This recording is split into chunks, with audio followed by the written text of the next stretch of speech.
that you accuse God? Had Socrates no compensation for this? Where then for him was the ideal good? Whom shall we hearken to, you or him? And what says he? Anytus and Miletus may put me to death, to injure me is beyond their power. And again, if such be the will of God, so let it be. Nay, young man, for heaven's sake, but once thou hast heard these words, go home and say to thyself, it is not Epictetus that has told me these things, how indeed should he? No, it is some gracious God through him, else it would never have entered his head to tell me them. He that is not used to speak to any one thus, well then, let us not lie under the wrath of God, but be obedient unto him. Nay, indeed, but if a raven by its croaking bears thee any sign, it is not the raven, but God that sends the sign through the raven. And if he signifies anything to thee through human voice, will he not cause the man to say these words to thee, that thou mayest know the power of the divine? How he sends a sign to some in one way, and to others in another, and on the greatest and highest matters of all signifies his will through the noblest messenger. What else does the poet mean? I spake unto him erst myself, and sent Hermes in the shining, one to check and warn him, the husband not to slay, nor woo the wife. In the same way, my friend Heraclitus, who had a trifling suit about a petty farm at Rhodes, first showed the judges that his cause was just, and then at the finish cried, I will not entreat you, nor do I care what sentence you pass. It is you who are on your trial, not I. And so he ended the case. As for us, we behave like a herd of deer. When they flee from the huntsman's feathers in affright, which way do they turn? What haven of safety do they make for? Why, they rush upon the nets, and thus they perish by confounding what they should fear with that wherein no danger lies. Not death or pain is to be feared, but the fear of death or pain. Well said the poet, therefore, death has no terror, only a death of shame. How is it then that certain external things are said to be natural, and others contrary to nature? Why, just as it might be said if we stood alone and apart from others, a foot, for instance, I will allow it is natural should be clean, but if you take it as a foot, and as a thing which does not stand by itself, it will beseem it, if need be, to walk in the mud, to tread on thorns, and sometimes even to be cut off for the benefit of the whole body. Else it is no longer a foot. In some such way we should conceive of ourselves also. What art thou, a man? Looked at as standing by thyself and separate, it is natural for thee in health and wealth long to live. But looked at as a man and only as a part of a whole, it is for that whole's sake that thou shouldst at one time fall sick, at another brave the perils of the sea again, know the meaning of want, and perhaps die an early death. Why then repine? Knowest thou not that as the foot is no more a foot if detached from the body, so thou in like case art no longer a man? For what is a man? A part of a city, first of the city of gods and of men, next of that which ranks nearest it, a miniature of the universal city. In such a body, in such a world enveloping us, among lives like these, such things must happen to one or another. Thy part then being there is to speak of these things as is meet, and to order them as befits the matter. That was a good reply which Diogenes made to a man who asked him for letters of recommendation. That you are a man, he will know when he sees you whether a good or a bad one. He will know if he has any skill in discerning the good and the bad, but if he has none he will never know, though I write to him 1,000 times. It is as though a piece of silver money desired to be recommended to some one to be tested. If the man be a good judge of silver, he will know the coin will tell its own tale. Even as the traveler asks his way of him that he meets, inclined in no wise to bear to the right rather than to the left, for he desires only the way leading whither he would go, so should we come unto God as to a guide, even as we use our eyes without admonishing them, to show us some things rather than others, but content to receive the images of such things as they present unto us. But as it is, we stand anxiously watching the victim, and with the voice of supplication call upon the augur, Master, have mercy on me, vouchsafe unto me a way of escape. Slave, would you then have aught else than what is best? Is there anything better than what is God's good pleasure? Why, as far as in you lies, would you corrupt your judge and lead your counselor astray? God is beneficent, but the good also is beneficent. It should seem then that where the real nature of God is, there too is to be found the real nature of the good. What then is the real nature of God? Intelligence, knowledge, right, reason. Here then, without more ado, seek the real nature of the good, for surely thou dost not seek it in a plant or in an animal that reasoneth not. Seek then the real nature of the good in that without whose presence thou wilt not admit the good to exist in aught else.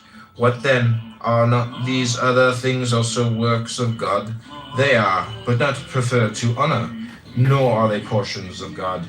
But thou art a thing preferred to honor, thou art thyself a fragment torn from God. Thou hast a portion of him within thyself. How is it then that thou dost not know thy high descent, dost not know whence thou comest? Dost not know whence thou comest? When thou eatest, wilt thou not remember who thou art that eatest, and whom thou feedest? In intercourse, in exercise, in discussion, knowest thou not that it is a God whom thou feedest, a God whom thou exercisest, a God whom thou bearest about with thee, O miserable? And thou perceivest it not. Thinkest thou that I speak of a God of silver or gold, that is without thee? Nay, thou bearest him within thee, all unconscious of polluting him with thoughts impure and unclean deeds, were an image of God present. Thou wouldst not dare to act as thou dost. Yet when God himself is present within thee, beholding and hearing all, thou dost not blush to think that such thoughts and do such deeds. O thou that art insensible of thine own nature, and liest under the wrath of God! Why then are we afraid when we send a young man from the schools into active life, lest he should indulge his appetites intemperately, lest he should debase himself by ragged clothing, or be puffed up by fine raiment? Knowest he not the God within him? Knowest he not with whom he is starting on his way? Have we patience to hear him say to us, Would I had thee within me? Hast thou not God where thou art, and having him dost thou still seek for any other? Would he tell thee aught what else than these things?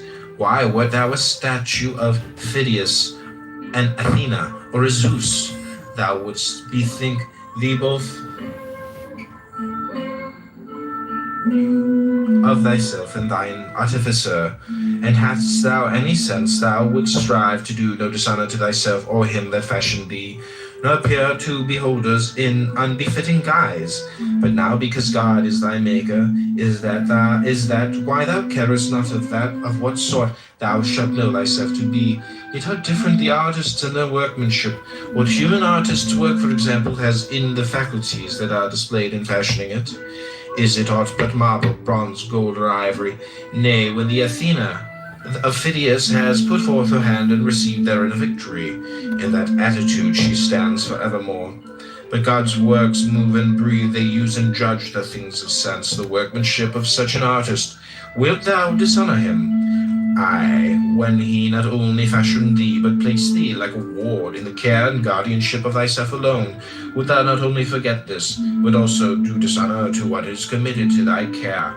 If God had entrusted thee with an orphan, wouldst thou have thus neglected him? He hath delivered thee to thine own care, saying, I had none more faithful than myself. Keep this man for me, such as nature hath made him, modest, faithful, high-minded, a stranger to fear, to passion, to perturbation. Such will I show myself to you all, but exempt from sickness also, from age, from death.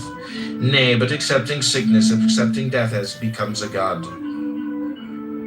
No labor, according to Diogenes, is good, but that which aims at producing courage and strength of soul rather than of body. A guide on finding a man who has lost his way brings him back to the right path. He does not mock and jeer at him and then take himself off.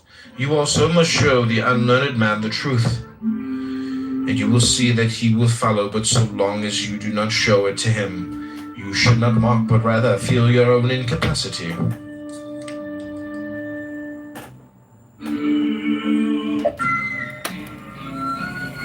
It was the first and most striking characteristic of Socrates never to become heated in discourse, never to utter an injurious or insulting word. On the contrary, he persistently bore insult from others, and thus put an end to the fray. If you care to know the extent of his power in this direction, read Xenophon's Banquet, and you will see how many quarrels he put an end to. That is why the poets are right in so highly commending this faculty. Quickly and wisely, with all, even bitter feuds, would he settle. Nevertheless, the practice is not very safe at present, especially in Rome. One who adopts it, I need not say, ought not to carry it out in an obscure corner, but boldly accost, if occasion serves some personage of rank or wealth. Can you tell me, sir, to whose care you entrust your horses? I can. Is it to the first comer who knows nothing about them? Certainly not. Well, what of the man who takes care of your gold, your silver, or your raiment? He must be experienced also. And your body? Have you ever considered about entrusting it to anyone's care? Of course I have. And no doubt to a person of experience as a trainer, a physician, surely. Are these things the best you possess, or have you anything more precious? What can you mean? I mean, that which employs thee, which weighs all things, which takes counsel and resolve. Oh, you mean the soul. You take me rightly, I do mean the soul. By heaven, I hold that far more precious than all else I possess. Can you show me, then, what care you bestow on the soul? For it can scarcely be thought that a man of your wisdom and consideration in the city would suffer your most precious possession to go to ruin through carelessness and neglect. Certainly not. Well, do you take care of it yourself? Did anyone teach you the right method, or did you discover it yourself? Now here comes in the danger first that the great man may answer, Why, what is that to you, my good fellow? Are you my master? And then, if you persist in troubling him, may raise his hand to strike you. It is a practice of which I was myself warm admirer until such experiences as these befell me. When a youth was giving himself airs in the theatre and saying, I am wise, for I have conversed with many wise, Epictetus replied, I too have conversed with many rich men, yet I am not rich. We see that a carpenter becomes a carpenter by learning certain things, like that of a pilot, by learning certain things becomes a pilot. Possibly also in the present case, the mere desire to be wise and good is not enough. It is necessary to learn certain things. Is then the object of our search. The philosophers would have us first learn that there is a God, that his providence directs the universe further, that to hide from him not only one's acts, but even one's thoughts and intentions is impossible. Secondly, what the nature of God is, whatever the nature is discovered to be, the man ease and his might to be made like to him. The divine is faithful, he also must be faithful. If free, he also must be free. If beneficent, he also must be beneficent. If magnanimous, he also must be magnanimous.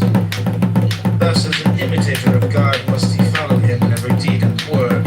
If I assure you that you lack just what is most important and necessary to happiness, that hitherto your attention has been bestowed on everything rather than that which claims it most, and to crown all that you know neither what God nor man is, neither what God nor evil is. Why? That you are ignorant of everything else, perhaps you may bear to be told, but to hear that you know nothing of yourself, how could you submit to that? How could you stand your ground and suffer that to be proved? Clearly not at all. You instantly turn away in wrath. Yet what harm have I done you? Unless indeed the mirror harms the ill-favored man by showing him to himself just as he is, unless the physician can be thought to insult his patient when he... Do you suppose there is nothing new? Why, you have a few, eat nothing today and drink only water. Yet no one says what an insufferable man. Your desires are inflamed, your instinct action are weak and low, your aims are inconsistent, your impulses are not in harmony with nature, your opinions are rash and false. He forthwith goes away and complains that you have insulted him. Your way of life resembles a fair. The flocks and herds are passed along to be sold, and the greater part of the crowd to buy and sell. But there are some few who come only to look at the fair, to inquire how and why it is being held, on what authority and with what object. So too in this great fair of life, some, like the cattle, trouble themselves about nothing but the fodder. And all of you who are busied about land, slaves, and public posts,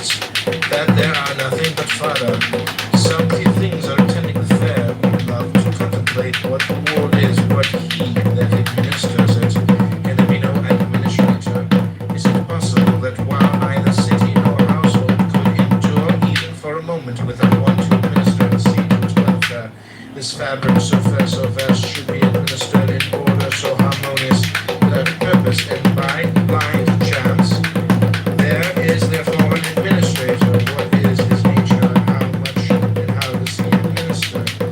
Who are we that are his children, and what work were we born to perform? Have we any close connection or relation with him or not? Such are the impressions of the few of whom I speak, and further they apply themselves solely to considering and examining the great assembly before they depart. While they are derided by the multitude, so are the lookers on by the traders. Aye, and if the beast had any sense, they would deride those who thought much of anything but fodder. I think I know now what I never knew before, the meaning of the common saying, a fool you can neither bend nor break. Pray heaven I may never have a wise fool for my friend. There is nothing more intractable, my resolve is fixed. Why, so madmen say too, but the more firmly they believe in the delusions, the more they stand in need of treatment. Oh, what shall I see Athens and its Acropolis again? Miserable man, art thou not contented with the daily sights and meet thine eyes? Canst thou behold aught greater or nobler than the sun, moon, and stars, than the outspread earth and sea? If indeed thou apprehendest him who administers the universe, if thou bearest him about within thee, canst thou still hanker after mere fragments of stone and a fine rock?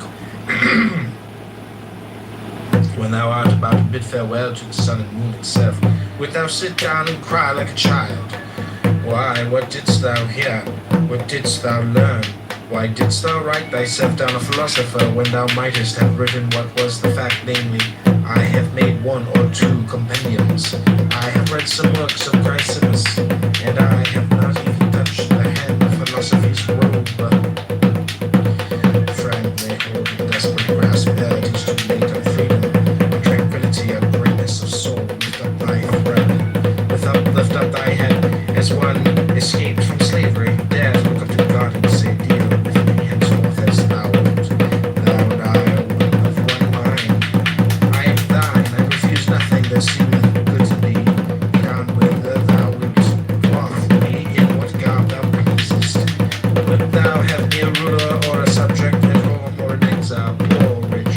All these things will I justify, but to men from me I will show the true nature of each. Would Hercules have been had he lorded it all? No Hercules, but Eurystheus. And in his wanderings through the world, how many friends and comrades did he find, but nothing dearer to him than God? Wherefore he was believed to be God's son, as indeed he was. So then, in obedience to him, he went about delivering the earth from injustice and lawlessness. But thou art not Hercules, thou sayest, and canst not deliver others from their iniquity, not even Theseus to deliver the soil of Attica from its monsters. Put away thine own, cast forth thence. For thine own mind doth robbers and monsters but fear, desire, envy, malignity, avarice, effeminacy, intemperance. And these may not be cast out except by looking to God alone, by fixing thy affections on him only, and by consecrating thyself to his commands. If thou choosest aught else with sighs and groans, thou wilt be forced to follow a might greater than thine own, ever seeking tranquility without, and never able to attain unto her. For thou seekest her where she is not to be found, and where she is, there thou seekest her not. If a man would pursue philosophy, his first task is to throw away conceit. For it is impossible for a man to begin to learn what he has a conceit that he already knows. For it is impossible for a man to begin to learn what he has a conceit, that he already knows. Give me but one young man that has come to the school with this intention, who stands forth a champion of this cause, and says, all else I renounce. Content if I am but able to pass my life free from hindrance and trouble, to raise my head aloft and face all things as a free man, to look up to heaven and as a friend of God, fearing nothing that may come to pass. Point out such a one to me, that I may say, enter, young man, into possession of that which is thine own. For thy lot is to adorn philosophy. Thine are these possessions, thine these books, these discourses. When our champion has duly exercised himself in this part of the subject, I hope he will come back to me and say, what I desired is to be free from passion and from perturbation, As one who grudges no pains in the pursuit of piety and philosophy, what I desire is to know my duty to the gods and my duty to my parents, to my brothers, to my country, to my strangers. Enter then on the second part of the subject. It is thine also. I have already mastered the second part, only I wish to stand firm and unshaken. As firm when asleep as when awake, as firm when elated as with wine, as in despondency and dejection. Friend, you are verily a God who cherish great designs. The question at stake, said Epictetus, is no common one. It is this: are we in our senses, or are we not? If you have given way to anger, be sure that over and above the evil involved therein, you have strengthened the habit and added fuel to the fire. Overcome by a temptation of the flesh, do not break in it a single defeat, but that you have also strengthened your dissolute habits. Habits and faculties are necessarily affected by the corresponding acts. Those that were not there before spring up, the rest gain and shrink and extent. This is the account which philosophers give of the origin of diseases of the mind. Suppose you have once lusted after money. If reason sufficient to produce a sense of the evil be applied, then the lust is checked, and the mind at once regains its original authority. Whereas if you have recourse to no remedy, you can no longer look for this return. On the contrary, the next time it is excited by the corresponding object, the flame of desire leaps up more quickly than before. With frequent repetition, the mind in the long run becomes callous, and thus this mental disease produces confirmed avarice. One who has had fever, even when it has left him, is not in the same condition of health as before, unless indeed his cure is complete. Something of the same sort is true also of diseases of the mind. Behind there remains a legacy of traces and of blisters, and unless these are effectually erased, subsequent blows on the same spot will produce no longer mere blisters, but sores. If you do not wish to be prone to anger, do not feed the habit. Give it nothing which may tend to its increase. At first keep quiet and count the days when you were not angry. You used to be angry every day, then every other day, next every 2, next every 3 days. And if you succeed in passing 30 days, sacrifice to the gods in thanksgiving. How then may this be attained? Resolve now, if never before, to prove thyself to thyself. Resolve to show thyself fair in God's sight. Long to be pure with thine own pure self and God. That is the true athlete that trains himself to resist such outward impressions as these. Stay, wretched man, suffer not thyself to be carried away. Great is the combat, divine the task. You are fighting for kingship, for liberty, for happiness, for tranquility. Remember God, call upon him to aid thee, like a comrade that stands beside thee in the fight. Who then is a Stoic, in the sense that we call it a statue of Phidias, which is modeled after that master's art? Show me a man in this sense modeled after the doctrines that are ever upon his lips. Show me a man that is sick and happy in danger, and happy on his deathbed, and happy in exile, and happy in evil report, and happy. Show me him, I ask again, so help me heaven, I long to see one Stoic. Nay, if you cannot show me one fully modeled, let me at least see one in whom the process is at work, one whose bent is in that direction. Do me that favor, grudge it not to an old man to behold a sight that he has never yet beheld. Think you I wish to see the Zeus or Athena of Phidias, bedecked with gold and ivory? Nay, show me one of you a human soul, desiring to be of one mind with God, no more to lay blame on him or man, to suffer nothing, to disappoint nothing, to cross him, to yield neither to anger, envy, nor jealousy. In a word, why disguise the matter?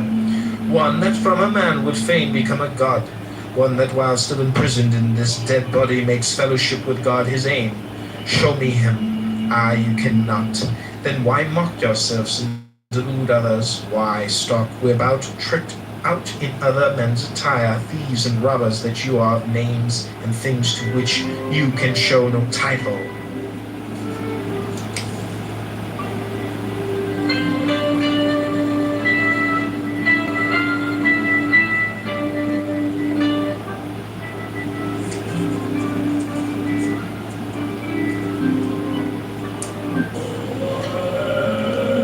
But God hath introduced man to be a spectator of himself and of his works, and not a spectator only, but also an interpreter of them. Wherefore it is a shame for man to begin and to leave off where the brutes do, rather he should begin there, and leave off where nature leaves off in us, and that is at contemplation and understanding, and a manner of life that is in harmony with herself. See then that ye die not without being spectators of these things. You journey to Olympia to see the work of Phidias, and each of you holds it a misfortune not to have beheld these things before you die. Whereas when there is no need even to take a journey, but you are on the spot with the works before you, have you no care to contemplate and study these? Will you not then perceive either who you are or unto what end you were born? Or for what purpose the power of contemplation has bestowed upon you? But in life there are some things disagreeable and hard to bear. And are there none at Olympia? Have you not scorched by the heat? Are you not cramped for room? Have you not to bathe with discomfort? Are you not drenched when it rains? Have you not to endure the clamor and shouting and such annoyances as these? Well, I suppose you set all this over against the splendor of the spectacle and bear it patiently. What then? Have you not received powers wherewith to endure all that comes to pass? Have you not received greatness of heart, received courage, received fortitude? What care I if I am great of heart, for aught that can come to pass? What shall cast me down or disturb me? What shall seem painful? Shall I not use the power to end for which I received it, instead of moaning and wailing over what comes to pass? If what philosophers say of the kinship of God and men be true, what remains for men to do but as Socrates did? Never, when asked one's country, to answer, I am an Athenian or a Corinthian, but I am a citizen of the world. He that hath grasped the administration of the world, who hath learned that this community, which consists of God and men, is the foremost and mightiest and most comprehensive of all, that from God have descended the germs of life, not to my father only and father's father, but to all things that are born and grow upon the earth, and in a special manner to those endowed with reason, for those only are by their nature fitted to hold communion with God, being by means of reason conjoined with him. Why should not such an one call himself a citizen of the world? Why not a son of God? Why should he fear aught that comes to pass among men? Shall kinship with Caesar or any other of the great at Rome be enough to hedge men around with safety and consideration, without a thought of apprehension, while to have God for our Maker, and Father the kinsman, shall not this set us free from sorrows and fears? I do not think that an old fellow like me need have been sitting here to try and prevent your entertaining abject notions of yourselves, and talking of yourselves in an abject and ignoble way, but to prevent there being by chance among you any such young men as, after recognizing their kindred to the gods, and the bondage in these chains of the body and its manifold necessities, should desire to cast them off as burdens too grievous to be borne, and depart to their true kindred. This is the struggle in which your master and teacher, were he worthy of the name, should be engaged. You would come to me and say, Epictetus, we can no longer endure being chained to this wretched body, giving it food and drink and rest and purification, aye, and for its sake's forced to be subservient to this man and that. Are not these things indifferent and nothing to us? Is it not true that death is no evil? Are we not in a manner kinsmen of the gods, and have we not come from them? Let us depart thither whence we came. Let us be freed from these chains that confine and press us down. Here are thieves and robbers and tribunals, and they that are called tyrants, who deem that they have after a fashion power over us, because of the miserable body and what pertains to it. Let us show them that they have power over none. And to this I reply, friends, wait for God. When he gives the signal and releases you from this service, then depart to him. But for the present endure to dwell in the place wherein he hath assigned you your post. Short indeed is the time of your habitation therein, and easy to those that are thus minded. What tyrant, what robber, what tribunals have any terrors for those who thus esteem the body and all that belong to it as of no account? Stay, depart not rashly hence. Something like that is what should pass between a teacher and ingenious youths. As it is, what does pass? The teacher is a lifeless body, and you are lifeless bodies yourselves. When you have had enough to eat today, you sit down and weep about tomorrow's food. Slave! If you have it, well and good. If not, you will depart. The door is open. Why lament? What further room is there for tears? What further occasion for flattery? Why should one envy another? Why should you stand in awe of them that have much or are placed in power, especially if they be in law so strong and passionate? Why? What should they do to us? What they can do we will not regard. What does concern us that they cannot do? Who then shall still rule one that is thus minded?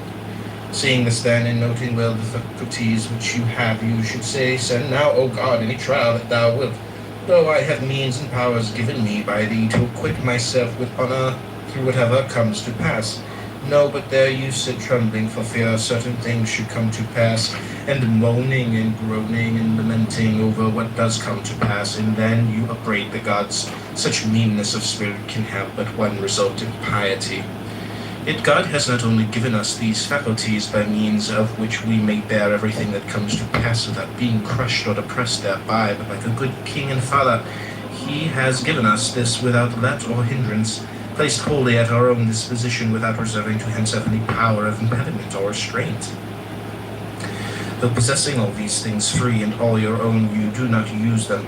You do not perceive what is you have received, nor whence it comes, but sit moaning and groaning. Some of you blind to the giver, making no acknowledgement to your benefactor, others basely giving themselves to complaints and accusations against God. Yet what faculties and powers you possess for attaining courage and greatness of heart, I can easily show you. What you have for upbraiding and accusation, it is for you to show me. How did Socrates bear himself in this regard? How else then as became one who was fully assured that he was the kinsman of the gods? If God has made that part of his own nature which he served, severed from himself and gave to us, liable to be hindered or constrained either by himself or any other, he would not have been God, nor would he have been taking care of us as he ought. If you choose, you are free. If you choose, you need blame no man, accuse no man. All things will be at once according to your mind and according to the mind of God. Petrification is of two sorts. There is petrification of the understanding, and also the sense of shame. This happens when a man obstinately refuses to acknowledge plain truths and persists in maintaining what is self-contradictory.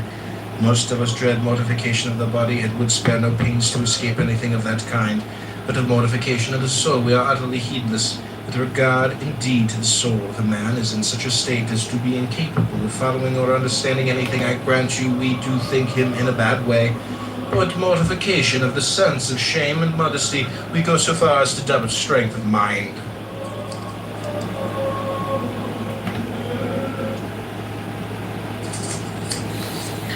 If we were as intent upon our own business as the old fellows at Rome are upon what interests them, we too might perhaps accomplish something. I know a man older than I am, now superintendent of the corn market at Rome, and I remember when he passed through this place on his way back from exile, what an account he gave me of his former life, declaring that for future, once home again, his only care should be to pass his remaining years in quiet and tranquility.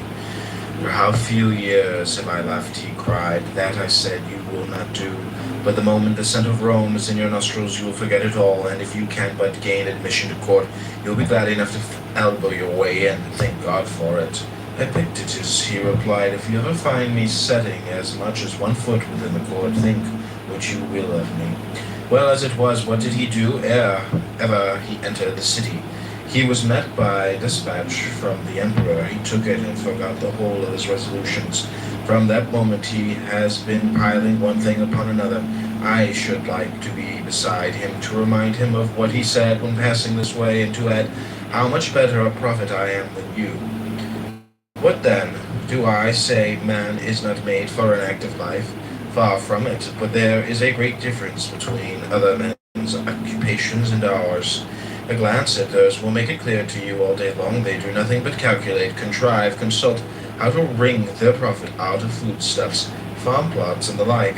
Whereas I entreat you to learn what the administration of the world is, and what place it being endowed with reason holds therein, to consider what you are yourself, and wherein your good and evil consists. A man asked me to write to Rome on his behalf who, as most people thought, had met with misfortune, for having been before wealthy and distinguished, he had afterwards lost all and was living here. So I wrote about him in a humble style. He, however, on reading the letter, returned it to me with the words, "I asked for your help, not for your pity. No evil has happened unto me." True instruction is this, to learn to wish that each thing should come to pass as it does. And how does it come to pass? As the disposer has disposed it, now he has disposed that there should be summer and winter, plenty and dearth, and vice and virtue, and all such opposites for the harmony of the whole. Have this thought ever present with thee, when thou losest any outward thing, what thou gainest in its stead. And if this be the more precious, say not, I have suffered loss. Concerning the gods, there are who deny the very existence of the Godhead. Others say that it exists, but neither bestirs nor concerns itself, nor has forethought for anything.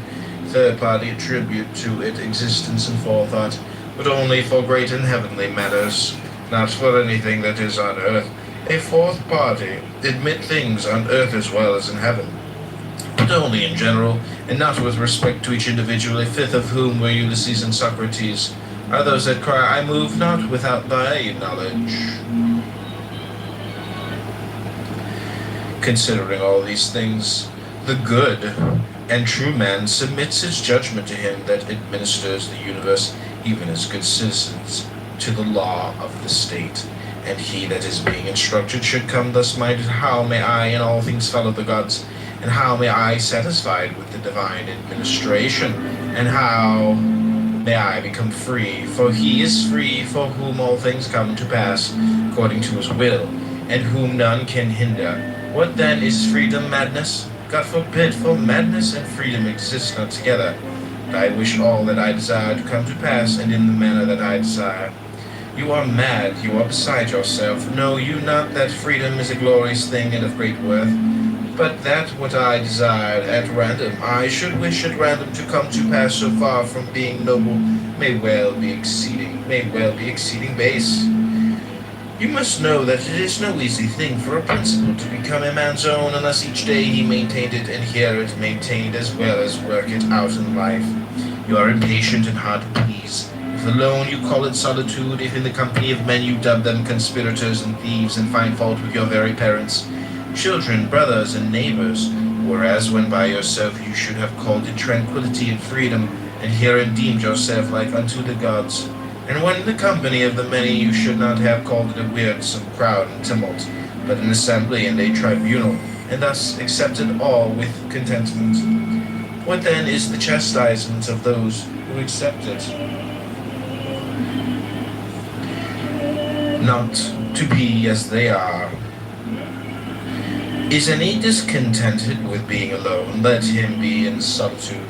Is any discontented with his parents? Let him be a bad son and lament. Is any discontented with his children? Let him be a bad father. Throw him into prison. What prison? Where he is already, for he is there against his will. And wherever a man is against his will, there to him is a prison.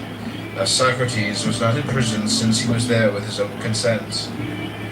Knowing thou what a speck thou art in comparison with the universe, that is, with respect to the body, since with respect to reason thou art not inferior to the gods, no less than they.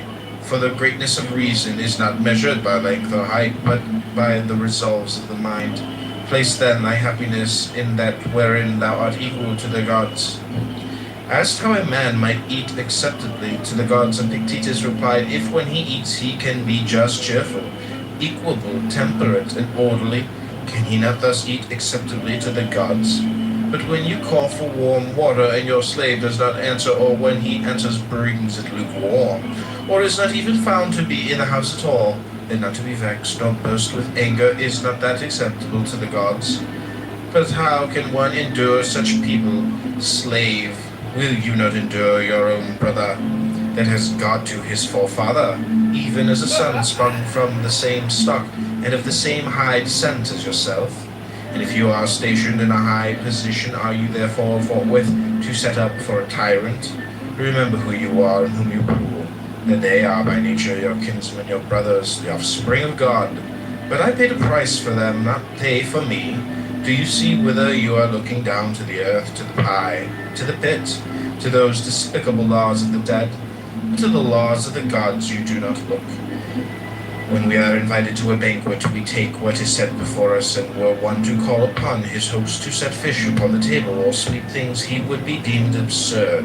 Yet in a word, we ask the gods for what they do not give, and that although they have given us so many things, asked how a man might convince himself that every single act of this was under the eye of God. Epictetus answered, Do you not hold that all things are bound together in one? I do. Well, and do you not hold that things on earth and things in heaven are continuous and in unison with each other? I do, was the reply. Else how should the tree so regularly, as though by God's command at his bidding flower, at his bidding send forth shoots, bear fruit and ripen it, at his bidding let it fall and shed their leaves, folded up upon themselves lie in quietness and rest? How else, as the moon waxes and wanes, as the sun approaches and recedes, can it be that such vicissitude and alternation is seen in earthly things? If then all things that grow, nay, our own bodies are thus bound up with the whole, is it not this still truer of the souls? And if our souls are bound up and in contact with God as being very parts and fragments plucked from himself, shall he not feel every...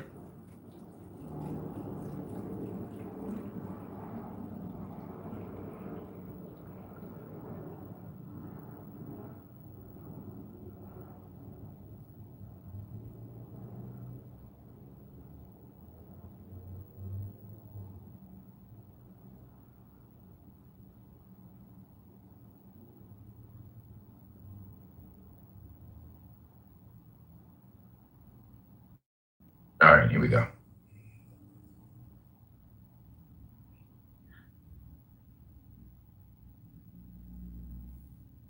With God as being very parts and fragments plucked from himself, shall he not feel every movement of theirs as though it were his own, and belonging to his own nature? But you say I cannot comprehend all this at once. Why, who told you that your powers were equal to God's? Yet God hath placed by the side of each a man's own guardian spirit. To the Stoics, the guardian spirit was each man's reason, who is charged to watch over him, the guardian who sleeps, nor is deceived. For to what better or more watchful guardian could he have committed each of us? So when you have shut the doors and made a darkness within, remember never to say that you are alone, for you are not alone, but God is within, and your guardian spirit. What light do they need to behold what you do? To this God you also should have sworn allegiance, even as soldiers unto Caesar. They, when their service is hired, swear to hold the life of Caesar dearer than all else. And will you not swear your oath that are deemed worthy of so many and great gifts? And will you not keep your oath when you have sworn it? And what oath will you swear? Never to disobey, never to arraign or murmur at aught that comes to you from his hand, never unwillingly to do or suffer aught that necessity lays upon you. Is this oath like theirs? I swear to hold no other dearer than Caesar, you to hold our true selves dearer than all else beside. How shall my brother cease to be wroth with me? Bring him to me, and I will tell him, but to thee I have nothing to say about his anger. When one took counsel of Epictetus, saying, What I seek is this, how even though my brother be not reconciled to me, I may still remain as nature would have me to be. He replied, All great things are slow of growth, nay, this is true even of a grape or of a fig. If then you say to me now, I desire a fig, I shall answer, it needs time. Wait till it first flower, then cast its blossom, then ripen. Whereas when the fruit of the fig tree reaches not maturity suddenly, nor yet in a single hour, do you nevertheless desire so quickly and easily to reap the fruit to the mind of man? Nay, expect it not, even though I bade you. Epaphroditus had a shoemaker whom he sold as being good for nothing. This fellow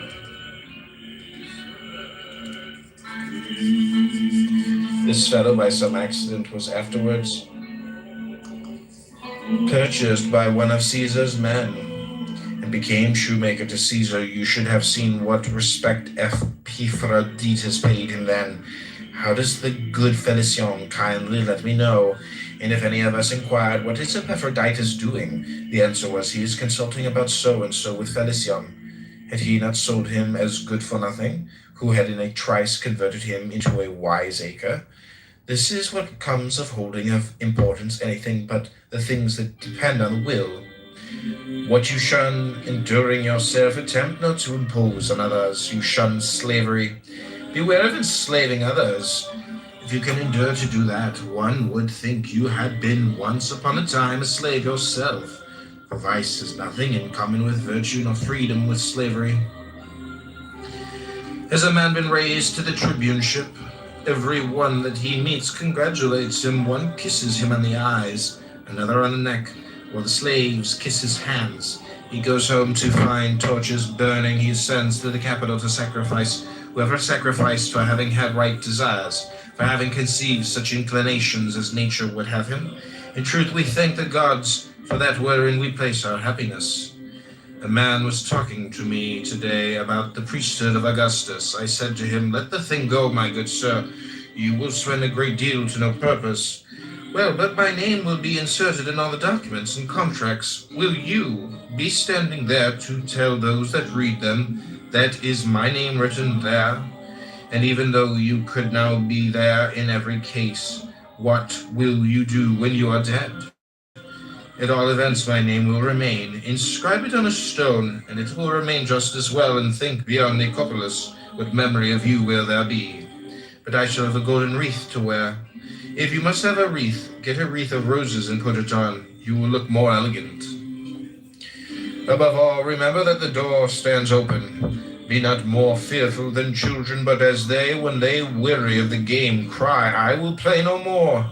Even so, when thou art in the like case, cry, I will play no more, and depart. But if thou stayest, make no lamentation. Is there smoke in the room? If it be slight, I remain. If grievous, I quit it. For you must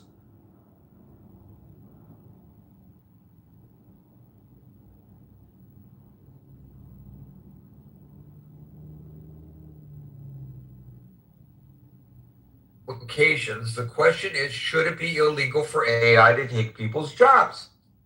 So I just did a little research.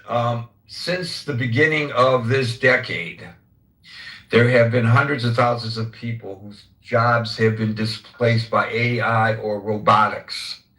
And this all started a long time before the robotic move. And of course, technology moves forward and it changes things and it changes the way we do things. But it's really been accelerated, people's jobs being taken by AI. We all know that.